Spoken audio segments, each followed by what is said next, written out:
নজিরবিহীন ঘটনা, আমেরিকার ইতিহাসে এই প্রথম এমন ঘটনা ঘটলো যা আমি দেখলাম, আগে কখনো দেখিনি এবং শুনিওনি যে এরকম ঘটনা ঘটেছে।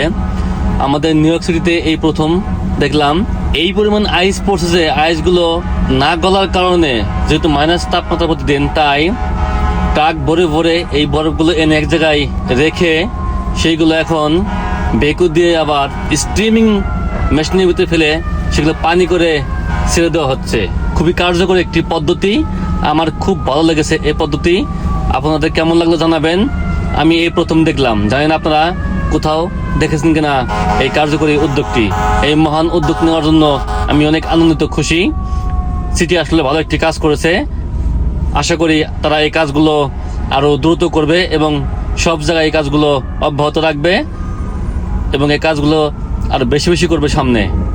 কারণ আমি এইমাত্র একটি জায়গায় দেখলাম, তবে সব জায়গায় দেখিনি। তবে তাদের উচিত প্রত্যেকটা শহরে বড়তে করা উচিত এই ধরনের কাজগুলো।